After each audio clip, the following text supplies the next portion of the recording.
I do want to bring in Susan Painting. She is the lead poisoning investigator with the Monroe County Health Department. Welcome to the show, Susan, and thank you for your time and for joining us this morning. Well, thank you for welcoming me to Providence. I would like to know from you right off the bat, because I'm kind of on your side, I think, so to speak, with the health issues and protecting our children at all costs. What is the main problem with renovation, repair, and painting in regards to lead? And if you could pull that mic just a little bit closer to you. Will do. We want to hear you loud and clear. Okay.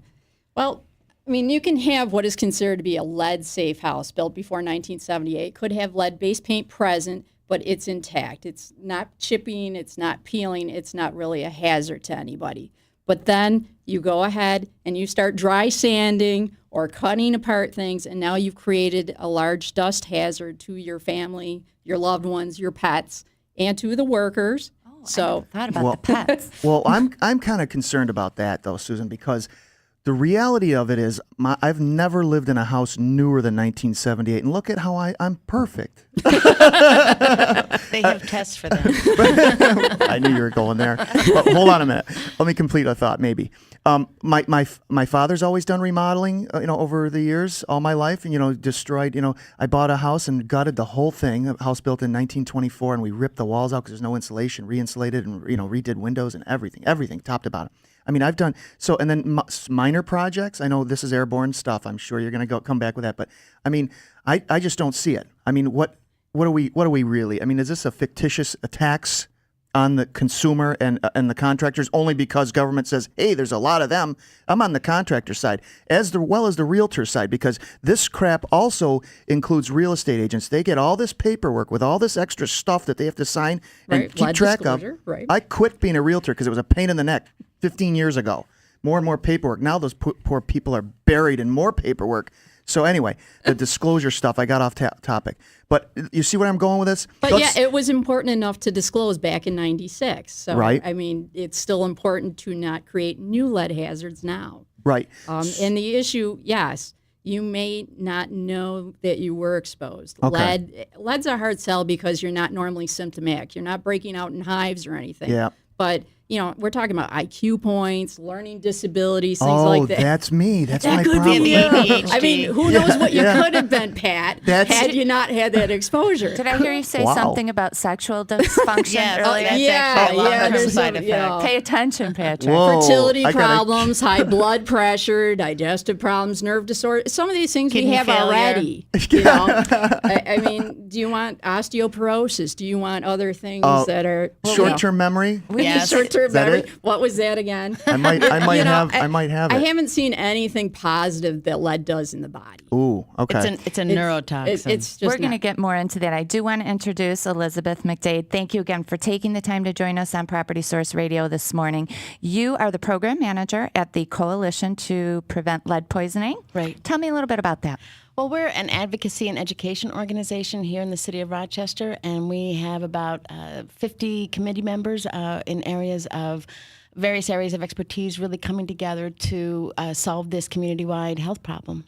So it's a community-wide health problem. Can Well- we talk about that a little bit? I definitely know, since I've been in the home improvement industry, the lead safe, and of course my good friend Polly was always involved in that, and so He's awesome. He's always taught me a lot about Paul. that. Hi, Polly. Yeah, shout out.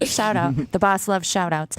But anyhow, I have learned quite a bit about it, but I guess, like Pat was saying, if you can't really see it, and you said, it doesn't present maybe hives or something like that, they're more long-term effects. Can you just tell our listeners and tell me a little bit about how this lead poisoning actually works? Well, let me back up by saying that I'm not a medical professional. So, What was your title? Neuro? What Yeah, was, right. No, neuro. Brain surgeon. Yeah. what lead does is it's a neurotoxin, which means it actually affects all of the different organs in the body. So you ingest lead through your mouth, and by breathing it in, it goes into your blood. It eventually then settles into your organs and fatty tissues, and eventually settles into your bones. Every exposure is a cumulative exposure. So if you're being exposed over 5 years, you're building up levels me. You're of screwed. lead. That's me. And in fact, they're doing long-term studies looking at the what happens to our bodies. And so we're looking at issues of, not kidding, all kidding Right. aside, but Right. looking at kidney damage and high blood pressure. And they're actually looking at Alzheimer's and osteoporosis and As potential long-term results? side effects. Okay. Yes. So there's nothing nailed down yet on that's like an Alzheimer or osteoporosis. They're or doing some pretty definitive studies right now. I mean, Okay. they're seeing correlations between.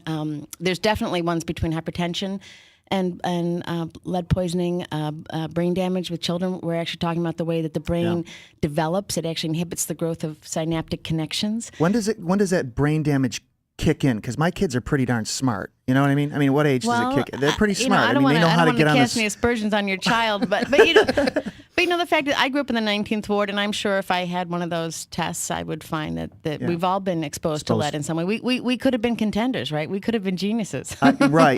Well, now I'm learning something today. I'm definitely learning, but I just wanted to put it out there. My kids know how to get on a school bus and off the school bus at the end of the day, which is kind of exciting. So they know how to ride a bike. I just was, thinking this is a lot of smoke and mirrors and let's just tax the contractors, right? I mean, that's what I was that's all I was going with here. Well, the other thing is also when you're looking at the contractors. I mean, we want to make sure everybody has the information they need.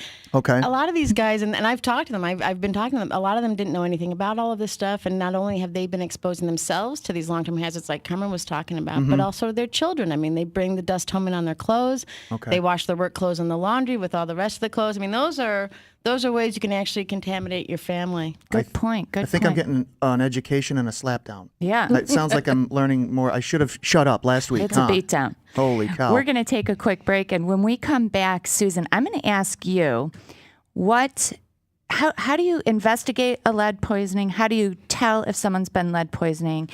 And I also am going to ask you whether or not there's a cure for it. So that'll get you thinking while we go to break. This segment was brought to you by Invisible Fence of Upstate New York. Check out Property Source Facebook to see how the invisible fence saved my life.